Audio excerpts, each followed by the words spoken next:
మీరందరూ చిన్నప్పుడు అదిగో బూచోడు ఇదిగో బూచోడు త్వరగా అన్నం తిను లేకుంటే బూచోడు వచ్చేస్తాడు అంటూ చెప్పగానే పిల్లలు అన్నం తింటారు.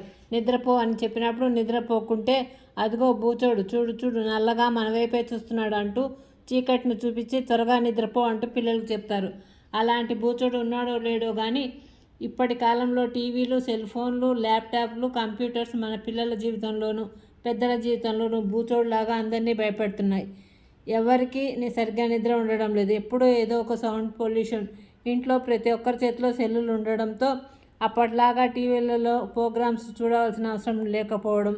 ఇప్పుడైతే టీవీలలో ఒకరు చూస్తూ ఉంటే ఇంకొకరు ఎంతో ఇష్టమైన ప్రోగ్రాం వస్తున్నా చూడడానికి లేక అయ్యో ఆ ప్రోగ్రాం లేదా ఆ సీరియల్ ఏమైందో ఈరోజు అనుకుంటూ మనసంతా బాధగా ఉంటుండే వారు.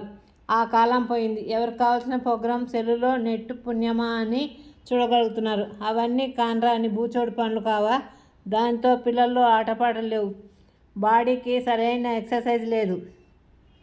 మన ఇంటి వారిలో కూడా ఒకరితో ఒకరు పని లేకుండా ఎవరు కోరిన ప్రోగ్రాం వారు చూసుకోగలుగుతున్నారు. ఆనాటి మన ఇంటి వారి మధ్య ఉన్న ఆనందాలు ఏవి? ఆ సంతోషాలు, ఆ నవ్వులు ఏవి? ఆరోగ్యంతో ఉన్నవారంతా కాన్రాని బూచోడు మాయలో పడి అనారోగ్యాలతో ఎదుర్కొంటున్నారు. మనం మన పిల్లలకు ఎలాంటి జీవితాన్ని, ఎలాంటి సంతోషాన్ని ఇస్తున్నాం? అదే ఈనాటి బూచోడు కథ. గుడ్ నైట్ పిల్లలు.